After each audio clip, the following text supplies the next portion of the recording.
الحمد لله والصلاة والسلام على من لا نبي بعد أما بعد أعوذ بالله من الشيطان الرجيم بسم الله الرحمن الرحيم إذ تلقونه بألسنتكم وتقولون بأفواهكم ما ليس لكم به علم وتحسبونه هينا وهو عند الله عظيم ولولا إذ سمعتموه قلتم ما يكون لنا أن نتكلم بهذا سبحانك هذا بهتان عظيم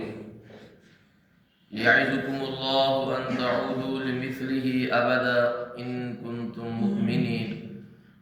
ويبين الله لكم الآيات واللہ علیم حکیم۔ اللہ رب العزت فرماتے ہیں اذ تلقونہ بألسنتکم، جب تم اسے ایک دوسرے سے اپنی زبانوں کے ساتھ لے رہے تھے، وتقولون بأفواہکم، اور اپنے منہ سے وہ بات کہہ رہے تھے ما لیس لکم بہ علم، جس کا تمہیں کچھ علم نہیں، وتحسبونہ ہینا، اور تم اسے معمولی سمجھتے تھے، وہو عند اللہ عظیم، حالانکہ وہ اللہ کے نزدیک بہت بڑی تھی۔ اب تلقا یا تلقا، کسی سے کوئی چیز لینا، استلقونہ، اور یہی بات سورہ بقرہ کے اندر اللہ رب العزت نے حضرت آدم کے متعلق بھی فرمائی، فتلقى آدم من ربہ کلمات، کہ حضرت آدم نے اپنے رب سے چند کلمات لے لیے، سیکھ لیے۔ تو یہی لفظ تلقا، اللہ سے کوئی چیز سیکھنا، جس طرح حضرت آدم اپنے رب سے وہ سیکھ رہے تھے، تو یہاں پہ وہی بات ہے کہ کسی سے کوئی چیز لینا۔ اللہ رب العزت فرماتے ہیں یعنی جب تم اس بہتان کو ایک دوسرے سے لے کر آگے بیان کرتے تھے کہ میں نے فلاں سے یوں سنا، فلاں نے یہ کہا، وَتَقُولُونَ بِأَفْوَاهِكُمْ، یعنی یہ صرف تمہارے منہ کی بات نہیں تھی، نہ تمہارے دل، یہ جو بات تم نے کہی ہے یہ صرف تمہارے منہ کی بات تھی، وَتَقُولُونَ بِأَفْوَاهِكُمْ، نہ دل اس بات کو تسلیم کر رہے تھے، اور نہ ہی جو دوسرا سننے والا تھا وہ اس بات کو قبول کر رہا تھا کہ جو حضرت عائشہ صدیقہ رضی اللہ تعالی عنہا کے متعلق کہہ رہے تھے، مَا لَيْسَ لَكُمْ بِهِ عِلْمٍ۔ اور منافقین کے بارے میں بھی اللہ رب العزت یہی فرماتے ہیں، یقولون بِأَفْوَاهِهِمْ مَا لَيْسَ فِي قُلُوبِهِمْ، وہ اپنی زبانوں سے وہ بات کر رہے تھے جو دل میں وہ بات ان کے نہیں تھی۔ زبان سے کہہ دینا اور بات ہے، تو یہی وہ بات اللہ رب العزت فرماتے ہیں، وَتَقُولُونَ بِأَفْوَاهِكُمْ، تم اپنے منہ سے وہ بات کر رہے تھے، مَا لَيْسَ لَكُمْ بِهِ عِلْمٍ، کہ جس کا تمہیں کچھ بھی علم نہیں تھا، کچھ بھی علم نہیں تھا، وَتَحْسَبُونَهُ هَيِّنًا، اور تم اسے معمولی سمجھتے تھے، جس کی دلیل یہ ہے کہ تم اسے ایک دوسرے سے لے کر آگے بیان کرتے تھے۔ حضرت عائشہ کے متعلق اس سے سنا، اس نے اس کو بیان کر دیا، اس نے اس کو بیان کر دیا، گویا کہ تم اسے معمولی سمجھ رہے تھے، یا کم از کم اس پر خاموش رہتے تھے، کیونکہ اگر تم اسے معمولی نہ سمجھتے تو سختی سے اس کا انکار کرتے اور ایسی بات کرنے والے کو بھی ٹوکتے کہ تم عائشہ صدیقہ کے متعلق یہ بات کر رہے ہو، خود بھی خاموش ہوتے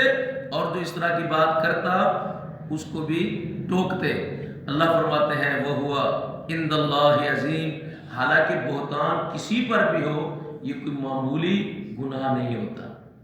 بہتان عام آدمی پر ہو تو وہ بھی برداشت نہیں کر سکتا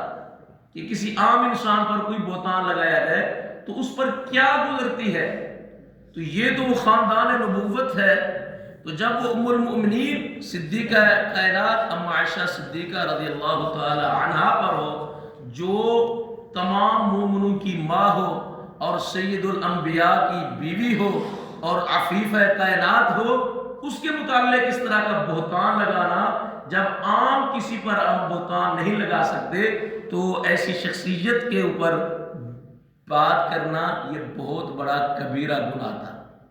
اب امام غازی رحمہ اللہ تعالیٰ فرماتے ہیں اس آیت کے اندر جو ہے نا وہ 3 گناہوں کا مرتکب قرار دیا گیا اور اس پر عذاب عظیم کے خطرے سے آگاہ فرمایا گیا۔ اس آیت کے اندر سب سے پہلا گناہ کیا ہے کہ ایک دوسرے سے سن کر اسے پھیلانا، برائی کی اشاعت کرنا ہے۔ جس طرح کسی نے بات سنی اس نے اس کو آگے پہنچا دیا، یہ پہلا گناہ ہے کہ کسی بات کو سننا اور اس کو پھر آگے کیا کرنا، پھیلانا، آگے پہنچانا، یہ برائی کی اشاعت ہے جو بہت بڑا گناہ ہے۔ دوسرا گناہ وہ بات کرنا جس کا علم نہیں، جس کا علم نہیں ہے وہ بات کیوں کر رہے ہیں، یہ دوسرا گناہ ہے۔ اور اسی لیے اس سے معلوم ہوا کہ بات وہی کرنی چاہیے جس کا علم ہو، اور جس کا علم نہ ہو کسی کے متعلق کوئی بات ایسی نہیں کرنی چاہیے۔ ایسی بات کرنا یقیناً کہ جس کا علم ہو وہ تو کہی جا سکتی ہے، لیکن اگر ایسی بات کرنا جس کے سچا ہونے کا علم نہ ہو اسی طرح حرام ہے۔ جس طرح بات کرنا جو ہے، جس طرح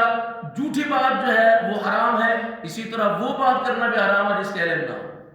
اور اللہ رب العزت فرماتا ہے وَلَا تَقْفُ مَا لَيْسَ لَكَ بِهِ عِلْمٌ، آپ اس بات کے پیچھے نہ لگے جس کا آپ کو علم ہی نہیں ہے۔ یعنی اللہ رب العزت فرماتے ہیں اے پیغمبر آپ اس بات کے پیچھے نہ جایا کریں جس چیز کا آپ کو علم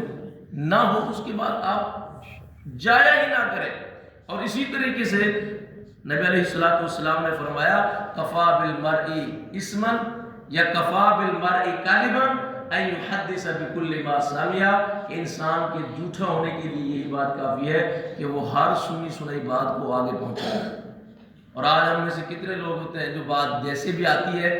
وہ ہم نے تحقیق کی ہے اور نہ اس کی حقیقت تک جاتے ہیں آگے کر، وہ اس نے ایسی بات کی ہے، اس نے ایسی بات کری ہے۔ نبی علیہ السلام فرماتے ہیں کفا بالمرء اثما ان یحدث بکل ما سمع، انسان کے جھوٹا ہونے کے لیے یہ کافی ہے کہ وہ ہر سنی سنی بات کو آگے تک پہنچا دے۔ یہ جھوٹا بندہ ہے، اس کی بات کا کوئی اعتبار نہ کیا جائے۔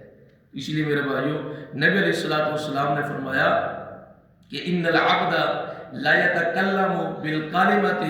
من رضوان الله لا يلقي لها بالا يرفع الله بها درجات، وان العبد لا يتكلم بالكلمة من سخط الله لا يلقي لها بالا يهوي بها في جہنم۔ صحیح بخاری کی حدیث ہے، رسول اللہ صلی اللہ علیہ وسلم فرماتے ہیں بندہ اللہ تعالیٰ کی رضا کی بات کرتا ہے جس کی طرف وہ خیال بھی نہیں کرتا، اللہ کی رضا کی بات ایسی کر دیتا ہے جس کی طرف وہ خیال نہیں کرتا، لیکن اللہ تعالیٰ اس بات کے ساتھ اس کے درجات بلند کر رہا ہوتا ہے، اچھی بات کہہ دیتا ہے، پیاری بات کہہ دیتا ہے۔ اور بعض اوقات وَإِنَّ الْعَبْدَ لَا يَتَكَلَّمُ بِالْكَلِمَةِ مِنْ سَخَطِ اللَّهِ، اور بعض اوقات بندہ ایسی بات کرتا ہے کہ اللہ کی ناراضگی والی بات، حالانکہ وہ بات جو ہے جس کی طرف وہ خیال بھی نہیں کر رہا ہوتا، اس کے دل سے ایسی بات نکل جاتی ہے یلقی بہا بالا یہوی بہا فی جہنم۔ رسول اللہ صلی اللہ علیہ وسلم فرماتے ہیں اس کے ساتھ وہ بندہ جہنم میں جا گرتا ہے۔ تو بعض اوقات ایسی بات کرتا ہے انسان وہ اللہ کو ایسی اچھی لگتی ہے کہ وہ جنت کے اعلیٰ درجات پر پہنچا دیا جاتا ہے، اور بعض اوقات زبان سے ایسی ناراضگی والی بات کرتا ہے کہ وہ بندہ جہنم کی طرف پہنچا دیا جاتا ہے۔ تو اس لیے اللہ رب العزت فرماتے ہیں اس آیت سے معلوم یہ ہوا کہ کسی شخص کے گناہ کو معمولی سمجھتے ہوئے وہ کسی کے اوپر بہتان لگا دینا یہ کوئی ایسی بات نہیں ہے، بلکہ ایسا بندہ جو کسی کے اوپر بہتان لگاتا ہے اور اس بہتان پہ وہ جھوٹا ہے تو شریعت کے اندر اس کے اوپر کیا ہوگا، قذف لگے گی، اور قذف کی حد اسلام کے اندر مقرر ہے، اور وہ کتنی ہے، 80 کوڑے۔ اسی لیے اللہ رب العزت فرماتے ہیں وَلَوْلَا إِذْ سَمِعْتُمُوهُ قُلْتُمْ مَا يَكُونُ لَنَا أَن نَّتَكَلَّمَ بِهَذَا سُبْحَانَكَ هَذَا بُهْتَانٌ عَظِيمٌ، اور کیوں نہ جب تم نے اسے سنا تو کہا ہمارا حق نہیں ہے کہ ہم اس کے ساتھ کلام کریں، تو پاک ہے، یہ بہت بڑا بہتان ہے۔ اللہ فرماتے ہیں تم نے یہ بات کیوں نہ کری؟ کیوں جب تم حضرت عائشہ کے متعلق اس طرح کی بات سن رہے تھے تو اس وقت تم نے لولا سمعتموہ، کیوں نہیں تم نے جب اس کو سنا کل تم یہی کہتے ما یکون لنا ان نتکلم بہذا، کہ ہم اس کے متعلق کوئی بات کریں، سبحانک اللہ تو پاک ہے، ھذا بہتان عظیم، یہ بہت بڑا بھاری بہتان ہے۔ اللہ اکبر۔ تو میرے بھائیوں، نبی علیہ السلام نے اب اس آیت سے دو باتیں وہ معلوم ہوئی۔ پہلی یہ کہ جب اچھے لوگوں کے بارے میں کوئی نامناسب بات کہی جائے تو اس کو کیا کرنا ہے؟ آگے نہیں پہنچانا۔ کوئی نامناسب بات کسی کے متعلق اچھا شخص ہو اس کے بارے میں کی جائے تو اس کو اچھا گمان رکھنا ہے، پازیٹیو سوچنا ہے، نیگیٹیو نہیں۔ اور دوسرا ادب اس آیت کے اندر یہ سکھایا گیا ہے کہ اگر کوشش کے باوجود بھی کوئی وسوسہ یا خیال دل میں آ جائے تو اسے زبان پر ہرگز نہ لائیں۔ کیوں کہ رسول اللہ صلی اللہ علیہ وسلم فرماتے ہیں ان اللہ تجاوز لامتی اما وسوست به او حدثت بها انفسها ما لم تعمل به او تکلم، کہ اللہ رب العزت نے میری امت کے دل میں جو وسوسے پیدا ہوتے ہیں اس سے اللہ نے درگزر فرما دیا ہے۔ وسوسے پیدا ہو جانا، خیال آ جانا، اگر اس پر مواخذہ ہو جائے تو پھر کوئی بھی نہ بچے، باقی بچے معلوم تکلم او